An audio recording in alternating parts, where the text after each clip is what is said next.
Hi friends, मी सुषमा सगणे आणि माझ्या चॅनलवरती तुमच्या सगळ्यांचं स्वागत आहे। तर बरेच दिवस झाले आपल्या चॅनलवरती ब्लॉग आले नाही। त्याचं काय कारण होतं ब्लॉग न येण्यामागचं ते तुम्हाला या ब्लॉगमध्ये सांगते। सोबतच माझं आजचं रूटीन तुमच्यासोबत शेअर करते।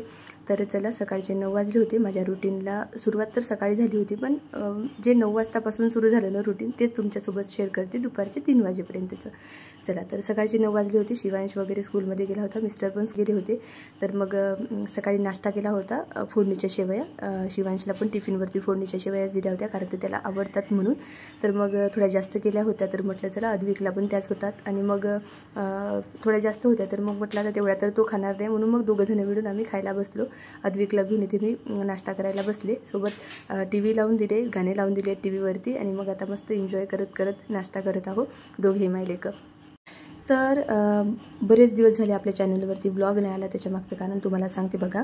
तर मोठं कारण नाही आहे आणि काहीच काळजीचं कारण नाही आहे। मला असं वाटलं होतं की थोडे दिवसनं आराम करावा, म्हणून मग मी ब्लॉग बनवले नाही, ब्लॉग शूट केले नाही आणि आपल्या चॅनलवरती अपलोड केले नाही। त्याच्याऐवजी मी एखादी शॉर्ट व्हिडिओ आणि 1-2 शॉर्ट व्हिडिओ टाकले होते बस। त्याच्या व्यतिरिक्त मग मोठे ब्लॉग तर टाकलेच नाही। मला असं वाटत होतं की थोडे दिवसनं आराम करावा, व्हिडिओ वगैरे शूट करावे नाही। आणि तितक्यातनं शिवांशचे एक्झामसुद्धा सुरू होणार होते, मग त्याचा अभ्यास वगैरे घ्यायचा होता। म्हटलं नको, आता त्याचा अभ्यास घेणं महत्त्वाचा होता, आणि म्हणून मग ब्लॉग बनवले नाही मी। तर असो, मलाच वाटलं स्वतःला की आराम करायचा आहे मला काही दिवस, आणि मग त्यानंतर मूड फ्रेश झालं किंवा मग चांगलं वाटलं आता मला ब्लॉग बनवायला पाहिजे, तेव्हा मग ब्लॉग बनवायला सुरुवात करू। म्हणून मग मी काही दिवस आराम केला आणि मग परत आपल्या ब्लॉग बनवायला सुरुवात केली। तर नाश्ता वगैरे करून घेतला आणि त्यानंतर मग आता स्वयंपाक करायचा बाकी होता। बरेच दिवस झाले मिस्टरांना मी टिफिन देत नाही आहे, म्हणजे घरीच येत आहे ते जेवण करायला, कारण तो ऑफिस जास्त लांब नाही आहे, त्याच्यामुळे ते घरी जेवण करायला येऊ शकतात। मग शिवांशला टिफिनवरती शेवया वगैरे फोडणीच्या बनवून दिल्या होत्या। आता स्वयंपाक करायचा बाकी होता।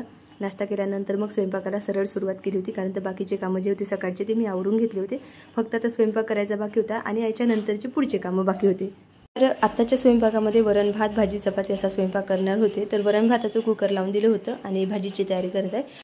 तर आज मी भरल्या वांग्याची भाजी बनवणार होते। तर मसाला वगैरे भाजून घेतला होता, वाटण वाटायला कांदा खोबरं असं मी भाजून घेते आणि त्याचं मग वाटण वाटत असते। त्याच्यासोबत लसूण जिरं आणि टमाटर अशी याची पेस्ट मी बनवून घेत असते।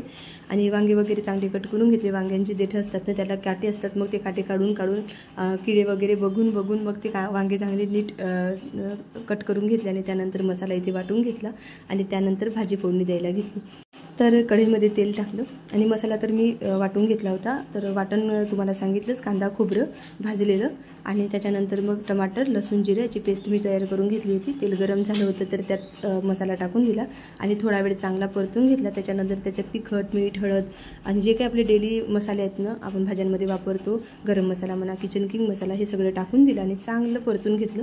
परत मग त्याच्यात थोडंसं पाणी टाकून दिलं। ते मिक्सरच्या भांड्यामध्ये मसाला वाटल्यानंतर मसाला असा राहतो थोडाफार, तर त्यातच थोडंसं पाणी टाकून मग तो सगळा मसाला काढून घेते आणि तेच पाणी मसाल्यामध्ये टाकून देत असते आणि थोडासा मसाला जो आहे त्या पाण्यामध्ये शिजू देत असते। मसाला शिजून झाला की त्यानंतर मग जे भरले वांगे बनवण्यासाठी वांगे कट केले होते ना, ते टाकून दिले आणि त्यानंतर मग हे वांगे जे आहे ना, ह्याच तेलामध्ये थोडा वेळ चांगले 15-20 मिनटं शिजू देते वाफेवरती। लगेचच पाणी टाकत नाही, लगेच पाणी टाकलं तर त्या भाजीची चवनं व्यवस्थित लागत नाही। थोडा वेळ चांगली वाफेवरती शिजू दिली तेलामध्ये की तेव्हा ना भाजी खरंच खूप चांगली लागते, चवदार लागते। तर थोडा वेळ शिजल्यानंतर त्याच्यात रस्सा तयार करून घेतला, म्हणजे पाणी टाकून रस्सा तयार करून घेतला आणि दुसरीकडे उकळायला ठेवून दिली भाजी। एकीकडे भाजी उकडत होती, दुसरीकडे चपात्यांचं पीठ भिजवून घेतलं होतं, तर चपात्या करायला घेतल्या। रोज गोलच चपात्या करत असते सकाळी आणि संध्याकाळी, पण आता म्हटलं थोड्याशा वेगळ्या चपात्या कराव्या, तर त्रिकोणी चपात्या करते। शिवांशला खूप आवडते त्रिकोणी चपात्या, तर म्हटलं त्याला आवडते ना, तर मग एखाद्या दिवशी अशाच चपात्या सगळ्यांसाठी कराव्या, म्हणून मग सगळ्यांसाठी सगळ्याच चपात्या ज्या आहेत ते त्रिकोणी करायला घेतल्या। शिवांशला खूप आवडते आणि शिवांशचं असतं की नेहमी जेव्हाही मी चपात्या करते सकाळच्या, तर चपात्या करताना तो राहत नाही, पण रात्रीच्या जेव्हा मी चपात्या करते तेव्हा तो म्हणतो मम्मी माझ्यासाठी ट्रँगलची वाली चपाती कर। तर अशा त्रिकोणी चपात्या त्याला आवडते, म्हणून सगळ्यांसाठी त्रिकोणी चपात्या केल्या। आणि या पद्धतीच्या मी शेकून घेत असते, शिजवून घेत असते आणि थोड्याशा पांढऱ्या अशा असल्यानं चपात्या की त्या शिजल्या नाही असंच मला वाटतं, म्हणून मग थोडेसे असे काळे डागं लागतपर्यंत चांगली चपाती शिजवून घेते आणि मग त्याची चव पण खूप चांगली लागते खाताना। भाजी शिजून तयार होती, त्याच्यात कोथिंबीर बिर्याणी मसाला टाकून दिला आणि भाजी ती शिजून तयार आहे. सगळा स्वयंपाक झाला आणि त्याच्यानंतर मग आता परत किचनची आवरावर करायची होती. पण आपल्या घरातल्या लोकांना कसं वाटते माहिती आहे का, फक्त स्वयंपाक झाला ना की झाले कामं, म्हणजे आता दिवसभर मस्त आराम आहे बाबा, मस्त निवांत आहे, आम्हाला तर बाबा दिवसभर कामं करावे लागतात, असे शब्द आपल्याला वापरले जातात आपण जेव्हा घरातले कामं करतो, घरात राहतो तेव्हा. खरं तर सांगायचं म्हटलं तर दिवसभर घरात राहणं आणि घरातले कामं करणं आणि मुलांना सांभाळणं सोपं नसतं. आणि दिवसभर आपण घरात राहतो म्हणजे फक्त आरामच आपल्याला करायला मिळतो असं नाही, तर भरपूर कामं असतात. स्वयंपाकाच्या व्यतिरिक्त किती कामं असतात, स्वयंपाक करायच्या आधी किती कामं असतात. आता सकाळी टिफिन बनवून दिला नाही म्हणून स्वयंपाक झाल्यानंतर फक्त मला काहीच कामं नसते असं नसतं. भरपूर कामं असतात. सकाळी उठल्यापासून कामं सुरू होतात तर रात्री झोपेपर्यंत आपल्याला कामं असतात. आणि हे कामं त्यांना दिसत नाही कारण ते घराच्या बाहेर असतात. आपण घरात असतो, आपल्याला माहीत असते आपल्या मागे किती कामं असते. आणि लहान मुले असली की अजूनच जास्त कामं असतात. असो, तर शिवांशला वगैरे आणायला जायचं होतं, तर आधी गॅस आवरून घेतल्यानंतर भांडी वगैरे आवरून घेतली आणि त्याच्यानंतर फ्रेश झाले. शिवांशला घरी घेऊन आले स्कूलमधून आणि त्याच्यासोबत थोड्याशा गप्पा मारते कारण आज त्याचा होता इंग्लिशचा पेपर. तर त्याला म्हटलं कसा सोडवला, काय सोडवला, तर तो चांगला सोडवला म्हणाला मम्मी. तर मग ठीक आहे म्हटलं, फ्रेश होऊन जा. त्याचे कपडे वगैरे चेंज करून दिले आणि त्याला जेवण करायला दिलं. सोबत अद्विकचं पण जेवण करून घेतलं आणि त्यानंतर मग परत मला घरातले कामं आवरायचे होते. तर शिवांश झोपला नव्हता. त्याला म्हटलं तू झोपत आहे का, झोपत असेल तर झोप, नाही झोपत असेल तर मग अभ्यास करायला बस. तर तो म्हणाला नाही मम्मी मी थोडा वेळ झोपतो. तर मग तो आता झोपत होता. म्हटलं चला मग माझी मी कामं करून घेते. तर इथे क्लिनिंग करायला घेतली. 2-3 दिवस झाले होते मी क्लिनिंगच केली नव्हती कुठल्याच वस्तूची. तर मग आज म्हटलं चला क्लीन करून घ्यावी कारण मुलं खेळतात, कपाटाला हात लावते, कपाटाच्या मिररला हात लावते, कसे पण काही पण खातात ना आणि तसेच हात लावतात, मग ते घाण होते. तर मग लगेच ते क्लीन करायला घेतलं. फ्रीज पण क्लीन करायचा बाकी होता कारण तर सांगितलंच तुम्हाला 2-3 दिवस झाले क्लिनिंगला मी हातच लावला नव्हता. आणि इथे धूळ एवढी येते की रोज जरी क्लीन केलं ना तरी तसंच दिसणार. तर पण कंटाळा केला 2-3 दिवस क्लिनिंगचा, त्याच्यामुळे मग आज ती क्लीन करायचंच होतं तर क्लिनिंग करून घेतली. फ्रीज पण क्लीन करून घेतला. त्याच्यानंतर वॉशिंग मशीन क्लीन करायची होती. तर मग वॉशिंग मशीन तर रोजच क्लीन केल्यासारखी करावी लागते कारण पाणी उडलं की ते पुसूनच घ्यावं लागतं कारण तर बेसिनच्या एकदम शेजारीच वॉशिंग मशीन ठेवलेली आहे. तर भांडी वगैरे घासली की सगळं पाणी जे आहे ना ते तिथे उडतं, मग पुसूनच घ्यावी लागते वॉशिंग मशीन. तर याच्या आधी मी डीप क्लीन केली होती वॉशिंग मशीन, तर त्याच्यामुळे आता लवकरच तिला डीप क्लीन करावी लागणार नाही. पण बाहेरून जे आहे ना ती चांगली पुसून घ्यावी लागते कारण तर पाण्याचे डाग उडतात. मुलं वगैरे बाथरूममध्ये गेले, हात वगैरे धुतले की ते तसेच हात वॉशिंग मशीनला लावतात, त्याच्यामुळे मग त्याचे पण डाग पडतात. तर मग वॉशिंग मशीन चांगली पुसून घेतली, मिरर पुसून घेतला, बोर्डसुद्धा मी पुसून घेतली आणि त्यानंतर वॉशिंग मशीनवरचं सामान जे आहे ते तसंच ठेवून दिलं. आणि त्यानंतर इथे बसले पीठ चाळायला. आदल्या दिवशी पीठ दळून आणलं होतं, पिशवीमध्ये तसंच बांधून ठेवलेलं होतं. आणि मी ना काय करते, रोज मला पीठ चाळून चपात्या बनवायचा खूप कंटाळा येतो.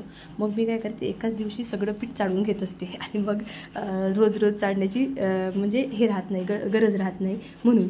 तर मग कारण तर कंटाळा येतो ना रोज चाळून चपात्या करायचा, म्हणून मग एकाच दिवशी सगळं पीठ चाळत असते आणि मग चपात्या करत असते. तर सगळं पीठ जे चाळून घेतलं आणि बघा माझे हात वगैरे पांढरे झालेत, इकडे कपडे पण पांढरे झालेत. परत गॅलरीमध्ये सुद्धा इकडे तिकडे पीठ उडलं आहे कारण तर आपण जेव्हा चाळतो तेव्हा पीठ उडतं. मग आता ते आवरायचं होतं, तर म्हटलं डब्बा आधी इकडे ना आणून ठेवावा पिठाचा किचनमध्ये आणि त्यानंतर मग गॅलरी आवरायला घ्यावी.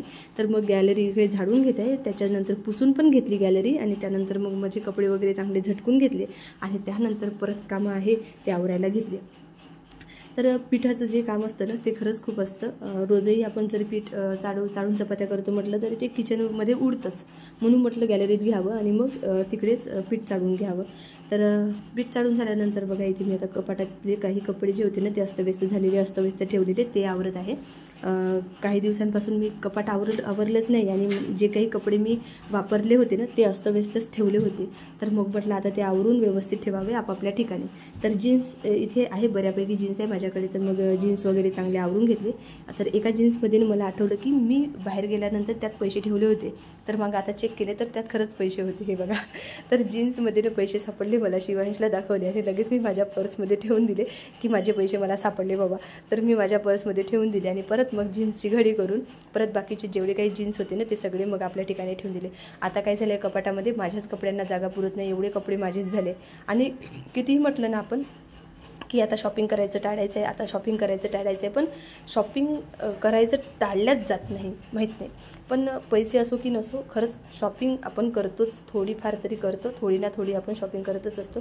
पण आता खरंच टाळायचं आहे. कारणिकच कपडे घ्यायचे आहेत, विनाकारण कपड्यांमध्ये पैसे आता खर्च करायचे नाही आहे. कारण तर जागा पण नाही त्या कपाटामध्ये कपडे ठेवायला.